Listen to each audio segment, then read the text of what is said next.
From humble beginnings to legendary award-winning journalist, Jaime Maussan has been trusted as the voice of the people in Mexico for more than 47 years. Por primera vez, el público tiene acceso directo a información de un caso ovni que no ha podido ser explicado en términos de la tecnología y el conocimiento terrestres. Este caso fue cuidadosamente estudiado por el equipo de 60 minutos y resulta tan sorprendente como fascinante. Acompañan con el tema de ovnis. Licenciado Arturo Garza Rodríguez, director del programa Alternativa OVNI. Buenos días. Buenos días. Gracias por estar con nosotros. Señor Joel Zapallo Climaco, reportero del aire y escéptico. Buenos días. Gracias también por estar con nosotros. Señor licenciado Jaime Maussan. Buenos días. Gracias también por acompañarnos. In the mid-90s, Maussan brought the subject of UFOs to the spotlight. Then I became the anchor and finally the director of this show that was on the air until 1995. From then on, I became involved with something that I thought was very important, UFOs. I know many people think that they are not important, that they are an illusion or fantasy, but I realized that many people had cameras at the beginning of the 90s and they were able to record the UFOs. And I thought that I had a chance with these evidences to change the way people think.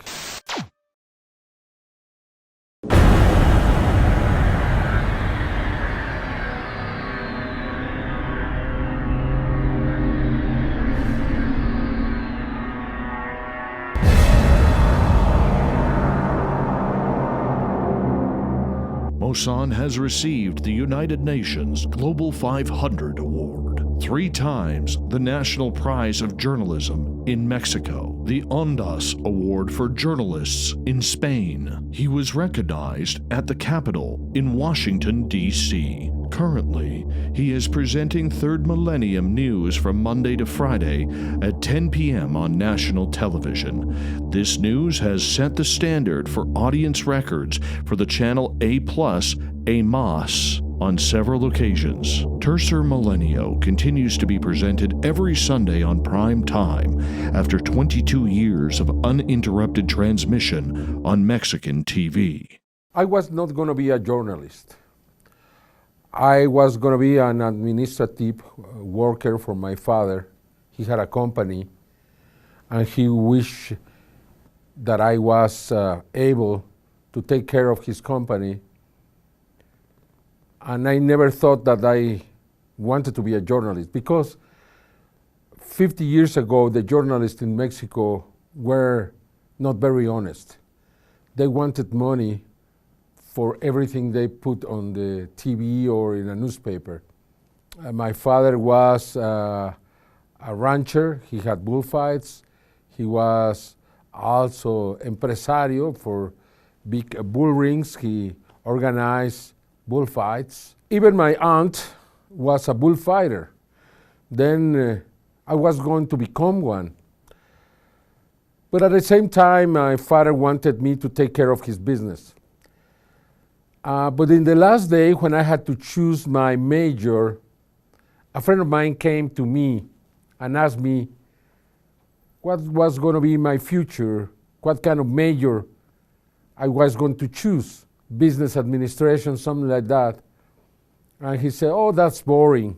And I said, "Why?" "Because it's just numbers, it's just, in a closed place with no windows, so on." And I said, "What are you going to study?" He said, "Journalism." And I said, "Oh, you're going to be a corrupt man, you are going to take money from people." And he said, "No, journalism is to change the world. Journalism is the possibility to create conscience.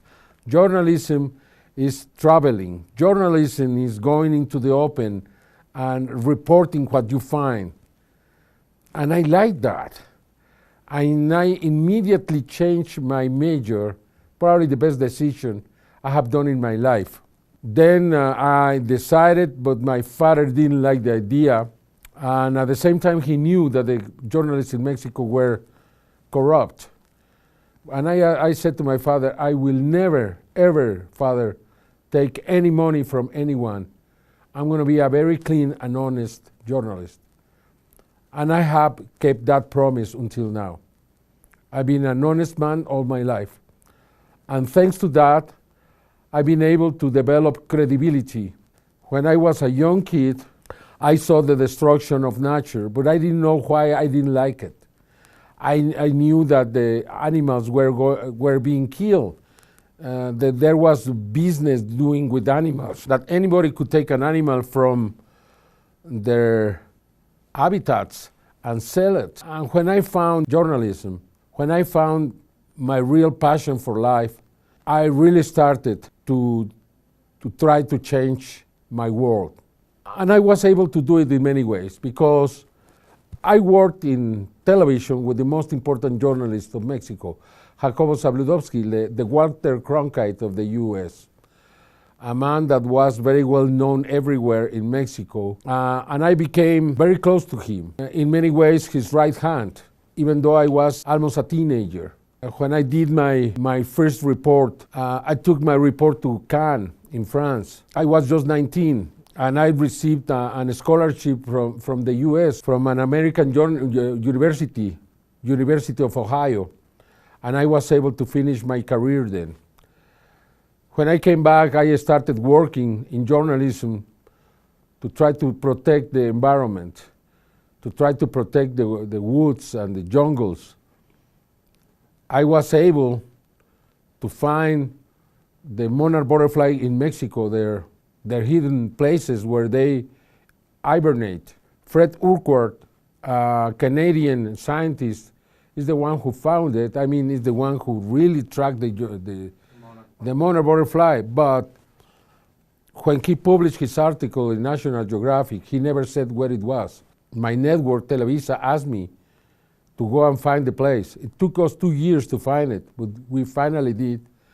And I was able to present for the first time to the Mexican people the monarch butterfly, and I was able to get protection for the monarch butterfly.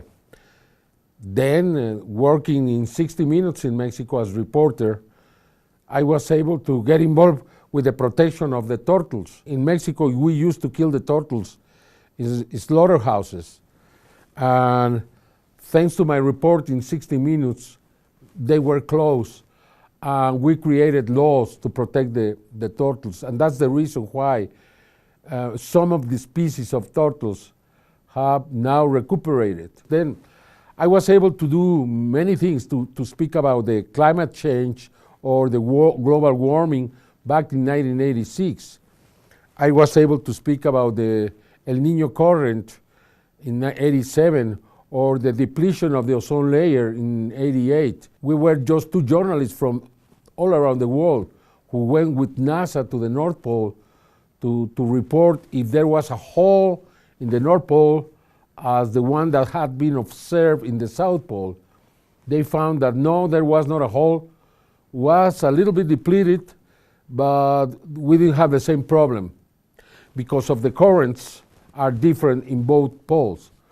Anyway, I was able to be there with a German journalist, and even the NASA people were amazed that they said a reporter, a journalist from the tropical countries here. Why the Americans, why the Europeans are not here, you know? But I was very much involved in the protection of environment, and when I found that news, the Televisa allowed me to go and participate with NASA in these investigations back in the January 1988. And I was able to do many other things, like, for example, to help the Tarahumaras in the Sierra in Mexico. They were dying of hunger and cold also in 88, 87, and we were able to get thousands of tons of food for them with a report in 60 Minutes in Mexico. Then I became the anchor and finally the director of this show that was on the air until 1995. From then on, I became involved with something that I thought was very important, UFOs. I know many people think that they are not important, that they are an illusion or fantasy, but I realized that many people had cameras at the beginning of the 90s, and they were able to record the UFOs. And I thought that I had a chance with these evidences to change the way people think. Back in 1991, there was a total solar eclipse in Mexico. Probably the longest, or the second longest in the whole century, 6 minutes and 54 seconds. And many people in Mexico recorded the solar eclipse, but some people got UFOs in the middle of the videos. And I thought that was very important. Horas más tarde de este fenómeno astronómico, en nuestro país el noticiario 24 horas de Jacobo Zabludowski dio a conocer el video de Guillermo Arreguín, donde se ve aparentemente a un platillo volador que en la parte superior era plateado y en la inferior era de color oscuro y que parecía que estaba girando y que se mantuvo por varios minutos sobrevolando la Ciudad de México. Días después aparecieron más filmaciones y con esto el inicio de la oleada ovni más importante de los años 90 y que hasta la fecha se mantiene vigente, pero también sembró entre los mexicanos la cultura de voltear nuevamente hacia el cielo.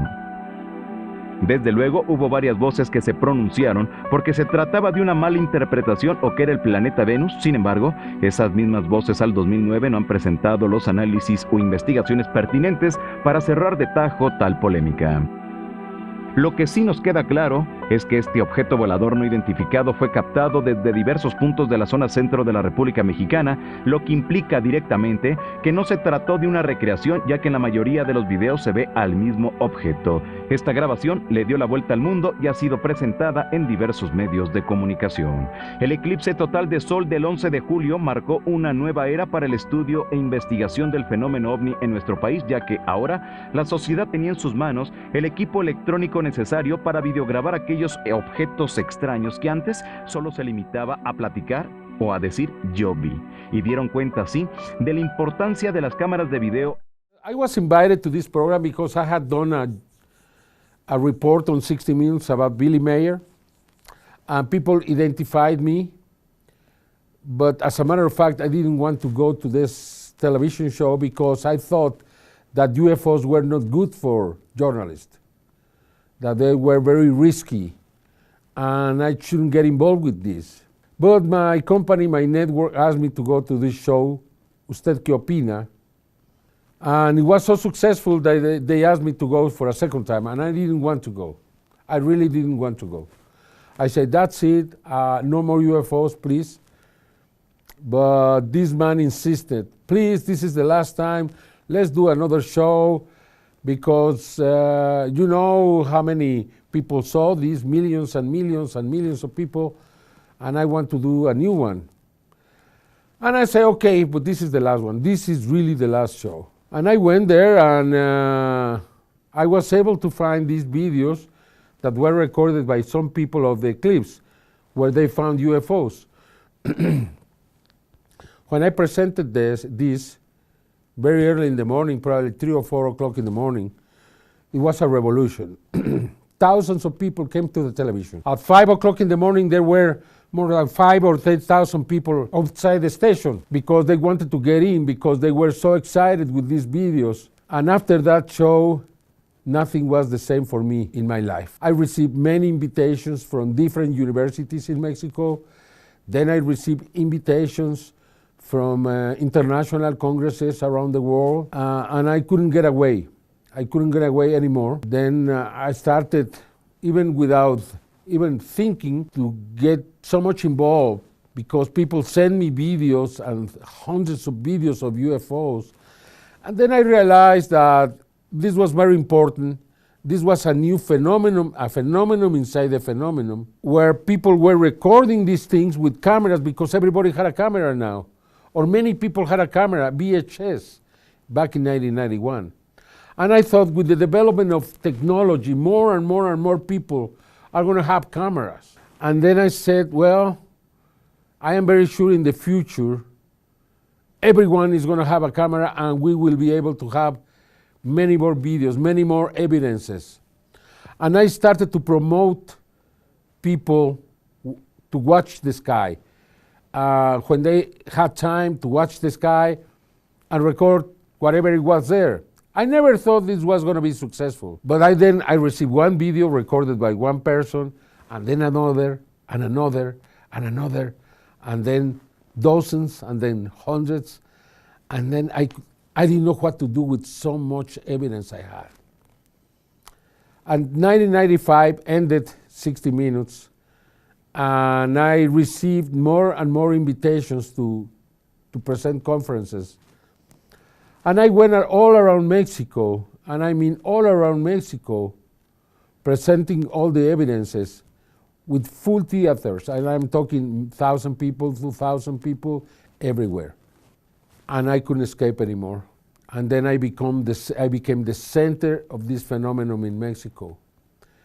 In 1997, I started a show, Tercer Milenio, in Televisa, that lasted until 2003, then went out of the air. Tercer Milenio, periodismo hacia el futuro. Con Jaime Maussan. Bienvenidos a Tercer Milenio, periodismo hacia el futuro. That Televisa, the huge network, the national network in Mexico, asked me to come back and present Tercer Milenio in 2004.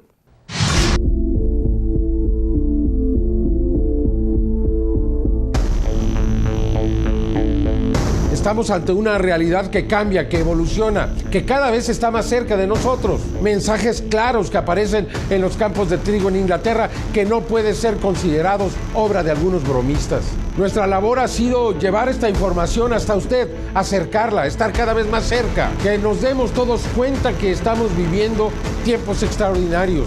Estos son los tiempos del encuentro. Ha llegado el momento, el tiempo de aceptarlo. And I did it. And I've been on the air since 2004 until now. A very successful show. Now it's running in a different network, also a national network, Azteca, and we have even grown in numbers, in ratings, for around 2 million people watch the show every week, which is probably should be considered the most successful show on UFOs around the world.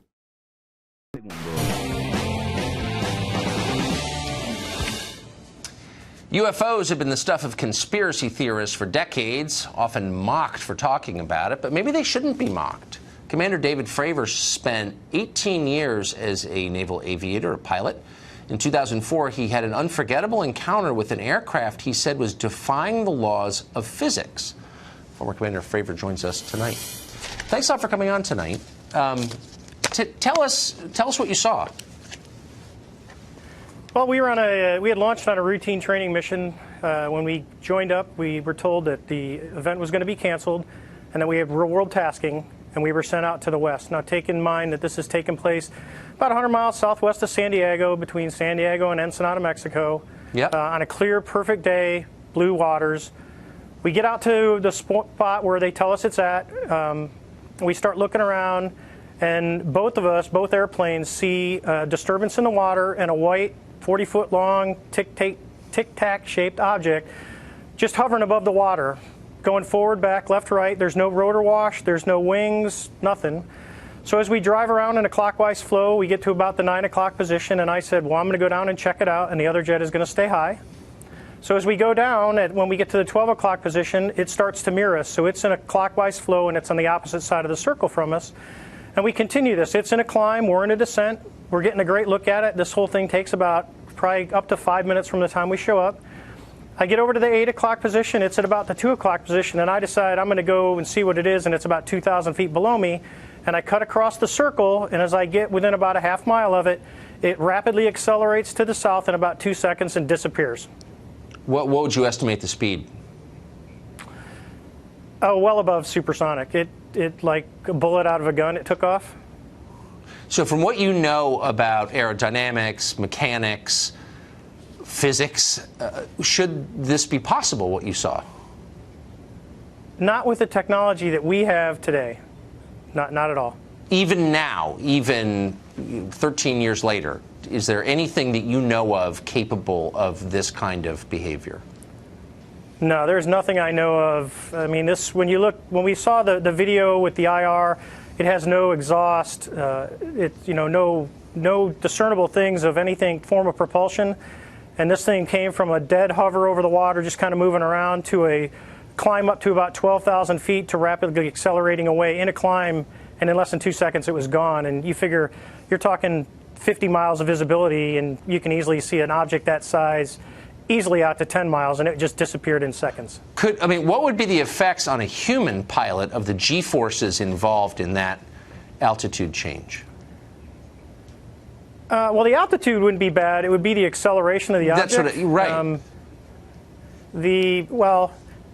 Honestly, I wanted to fly it. Yeah, but, I bet. There's, talking to some physicists, they don't think the human body could handle that kind of force with that acceleration. It doesn't sound like the human body could. So bottom line, what do you think this was? I believe, as do the other folks that were on the flight when we visually saw it, that it was something not from this world. When presumably you expressed that belief to your superiors, what did they say? Actually, we caught a lot of grief getting back to the boat, and it got passed off as an event that no one could explain. Now, keep in mind, they had been tracking these for 2 weeks prior to us seeing it, and this was the first time that manned airplanes had been airborne when the objects appeared. This feels like a really big story to me. It's not exactly clear why Vladimir Putin's more interesting than this. I think this seems like a big deal. And Commander, I appreciate your taking the time to talk to us about it. En un momento fueron rodeados por estos objetos. Según la información que escuché en la cabina del jefe de coordinador de operaciones, llegó un momento que él llevaba pues la visualización de la operación en las pantallas, y mencionó él que se encontraban en la parte posterior, al lado izquierdo y enfrente de nosotros. Entonces fue en ese momento que sentí un poco de tensión. Pero a pesar de ello nunca los pudieron ver. Nunca pudimos identificarlo visualmente, a simple vista nunca. O sea que solamente a través del FLIR fue posible detectar la presencia de estos objetos. Sí, únicamente con el sistema FLIR infrarrojo precisamente. Es decir, eran invisibles a la vista. Yo considero que sí, porque ninguno de los tripulantes pudimos observarlo a simple vista. ¿A la distancia en la que se encontraban deberían de haberlo hecho? La distancia más cerca que tuvimos, que fue de 2 millas, un objeto normal o una aeronave normal, la experiencia nos dice que la podemos identificar. Entonces fue la duda que nos queda en esa operación. Back in 2004, the Secretary of Defense in Mexico called me to deliver a video to me. They recorded this video on March the 5th, 2004, close to the Campeche area, but the plane was in the middle of the jungle. They were able to record these lights following the airplane. 11 lights following the airplane. The Mexican scientists went to the television to say that they were, lightning or energy in the air.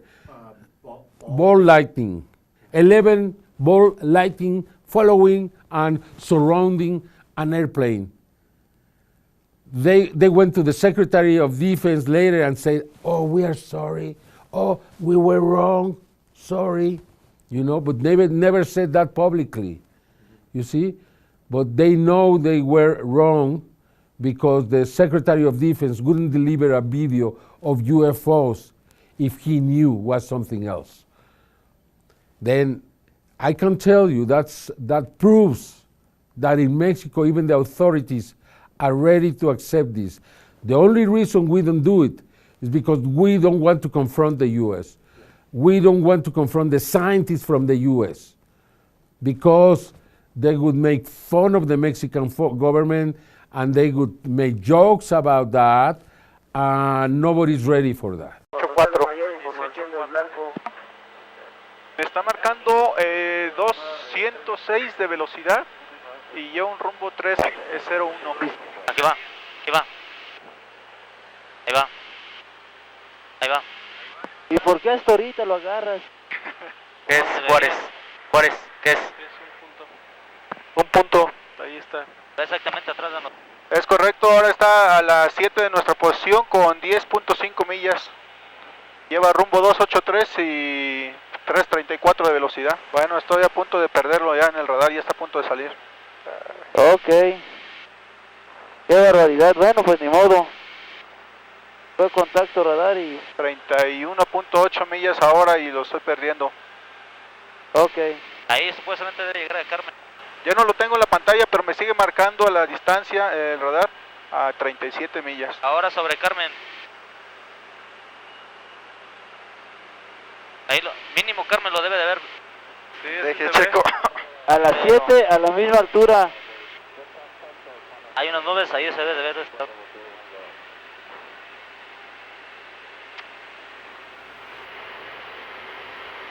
A ver, aquí estamos viendo, hay algunos aspectos importantes a comentar, además del audio de los integrantes del Escuadrón 501. Usted ve estas dos luces muy grandes y abajo de ellas un punto menos luminoso, pero es ahí donde está marcando con una X el máximo calor, es decir, el punto de energía más grande de esas luces es precisamente el punto de abajo. A ver, ¿qué tenemos? Nada, señor. A ver, permítame, déjale busco. ¿Y nosotros? Comandante, ¿qué es eso? ¿Qué distancia más o menos lo tenías, Telles? Oye, a ver, abusados, es como... Ahí van más, siguen más atrás. Son 10, 11 objetos. Otro aspecto importante es que vemos que los objetos están en movimiento para aquellos que sugerían que estos eran en realidad pozos petroleros, que eran los quemadores de pozos petroleros. Pero podemos ver ahí con toda claridad como punto de referencia a las nubes y a los objetos en movimiento. Es decir, el avión está de alguna manera, se mantiene más o menos estable y los objetos pues manifiestan este movimiento mientras que las nubes parecen quietas. Otro aspecto muy importante, quiero que usted vea los números que están a la izquierda de su pantalla. Ahí va a haber un 0. En el 0 ve una pequeña flecha. Esa flecha está indicando la inclinación de la cámara FLIR. Ahí van. 3, 4, 5, 6. Con 6. Es decir, que está literalmente en el horizonte, no está enfocada hacia el suelo, está literalmente viendo hacia el horizonte. Y el avión volaba a 3.500 metros de altura. Y van a una velocidad, pero 1, 2, 3, 4, 5, 6, 7, 8 en la pantalla. Síguelo, no lo cierres. ¿Están a la misma altura, Telles? Afirmativo. Poquito, arriba. 8, 9, 10, 11 contando toda la cola.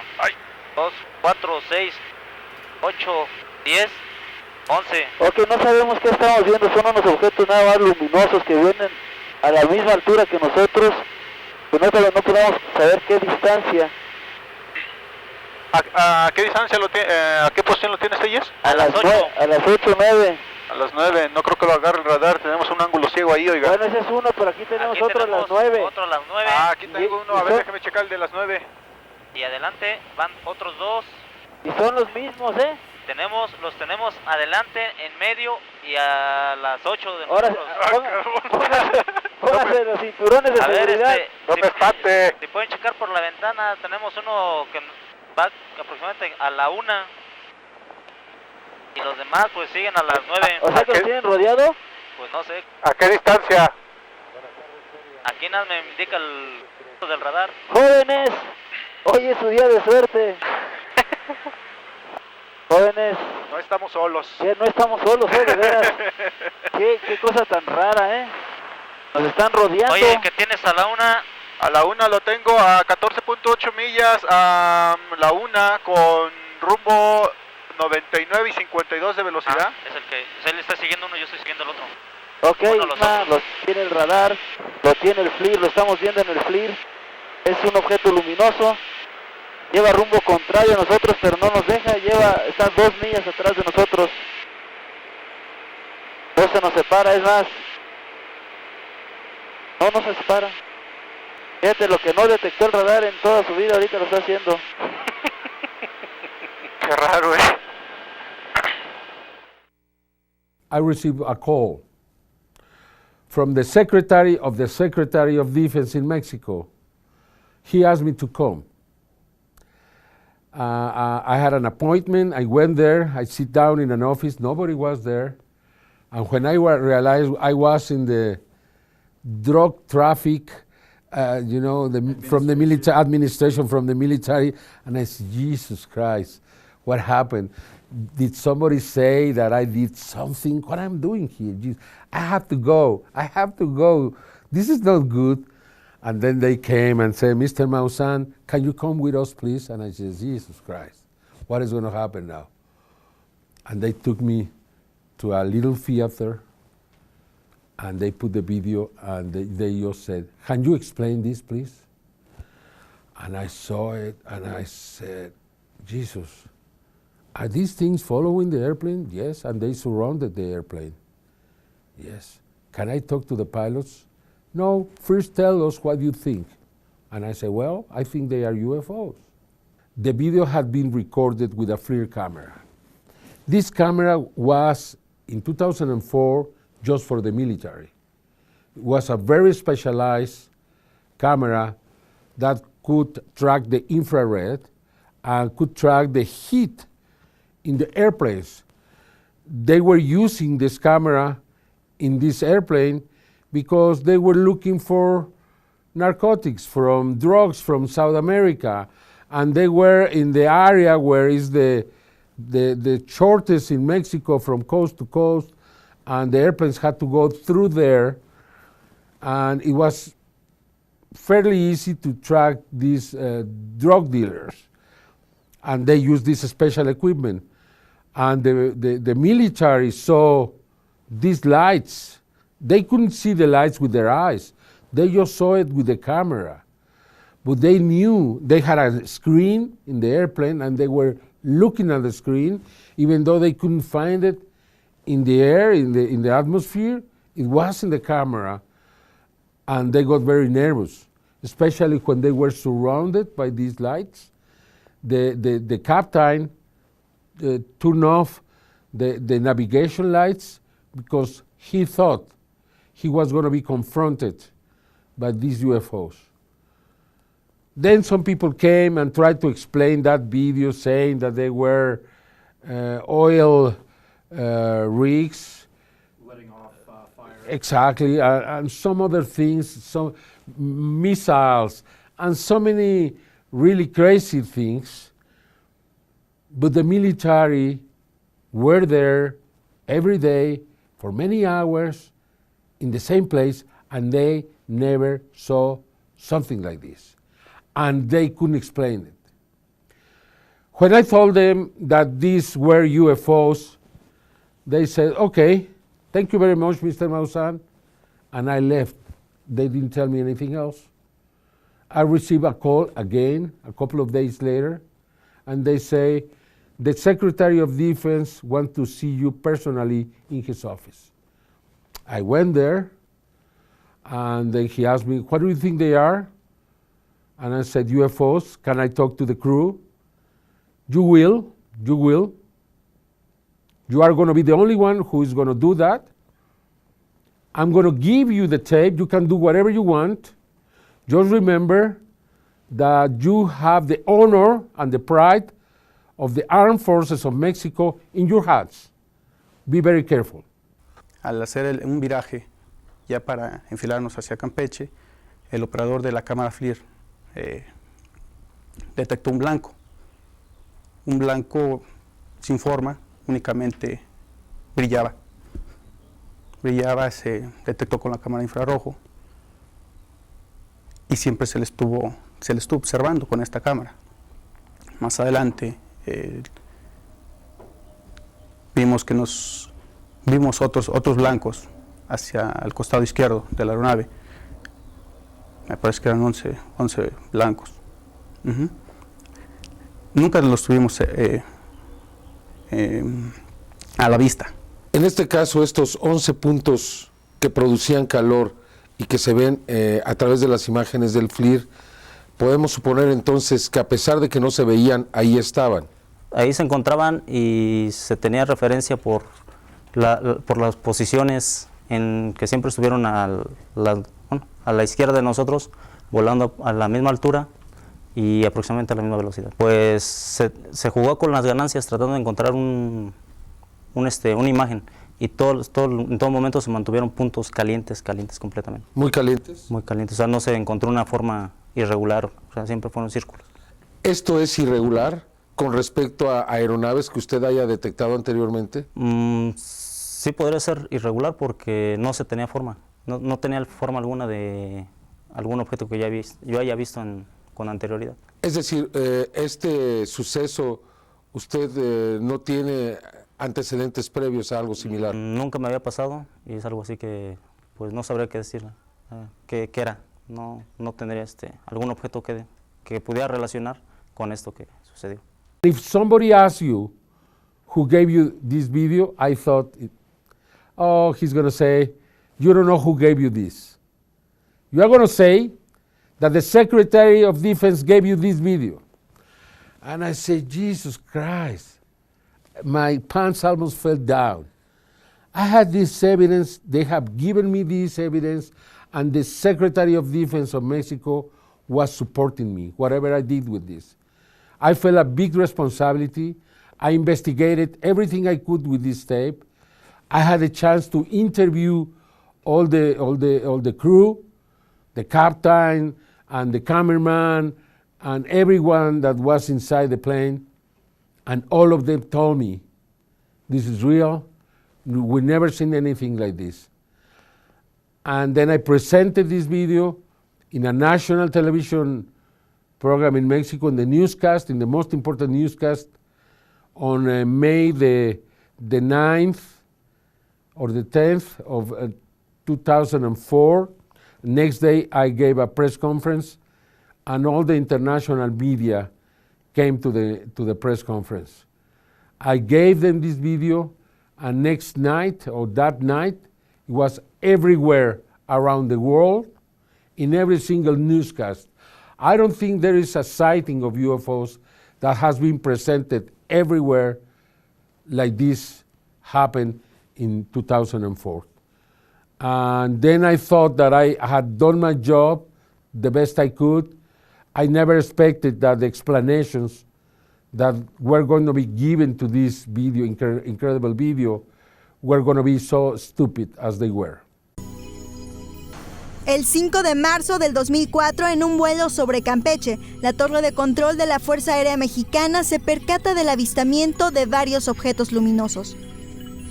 En mayo de ese mismo año, nuestro director Jaime Maussan, después de una estricta investigación, en conferencia detalla lo que aconteció. Objetos que no aprecia el ojo humano ni la lente de una cámara en espectro normal, pero que son captados en infrarrojo o cámara FLIR. La ufología sumó este video a la hipótesis sobre los ovnis invisibles y en México dio pie al desarrollo de un proyecto del que se asegura confirmó dicha hipótesis. Y es Pedro Ávila, director de los Vigilantes del Cielo, quien crea un mecanismo basado en dos cámaras, una con visión normal y otra en infrarrojo.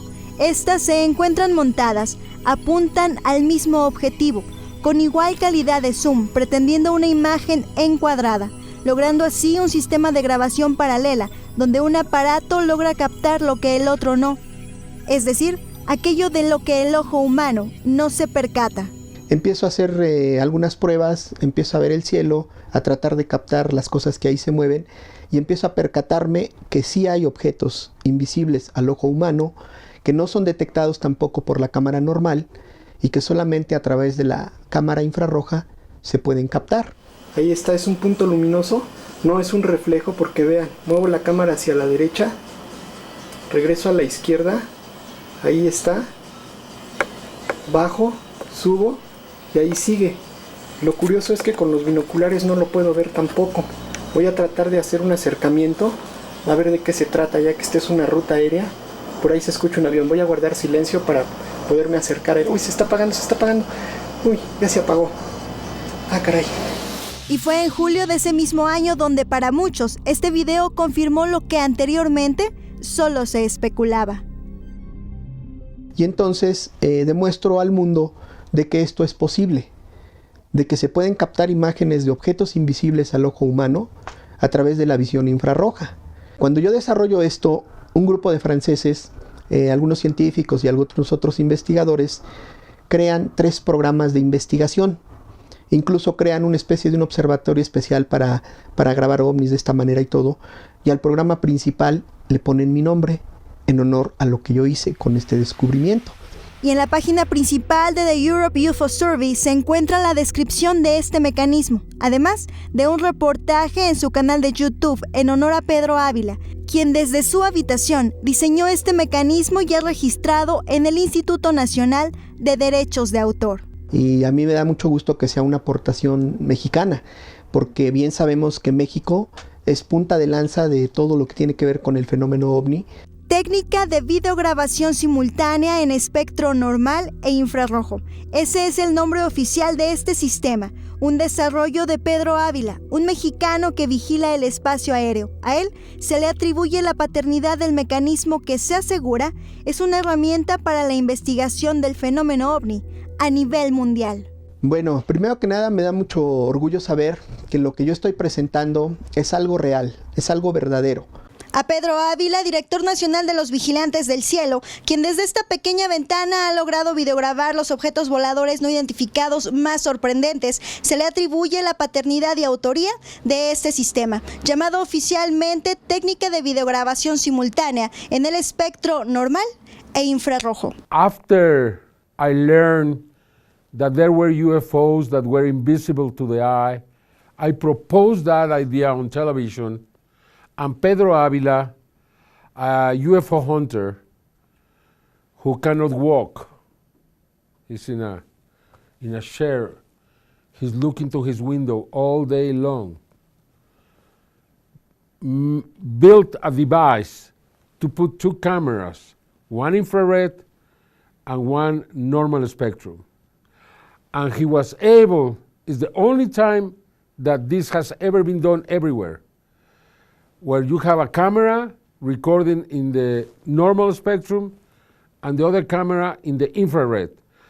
And you can see this object in the infrared and you cannot clearly see anything in the normal spectrum, proving that there are UFOs that are not visible to the eyes, to the sight. And I think that was very important. From then on, more and more people, and with the development of technology, even the FLIR technology now available to many people, to almost anyone who wants to have a FLIR camera, now you can have it. And now many people are recording these invisible to UFOs everywhere, and it is just amazing. And we are proving now that what was said 15 years ago with the military in Mexico is happening in many, many places right now. Jaime Maussan has a multifaceted story that spans the overarching theme of ET visitation. He has coordinated the investigation of the Tridactylos beings in Peru, and that could become the most important finding that has been made on the theme. His story will continue, and so will Beyond the Spectrum.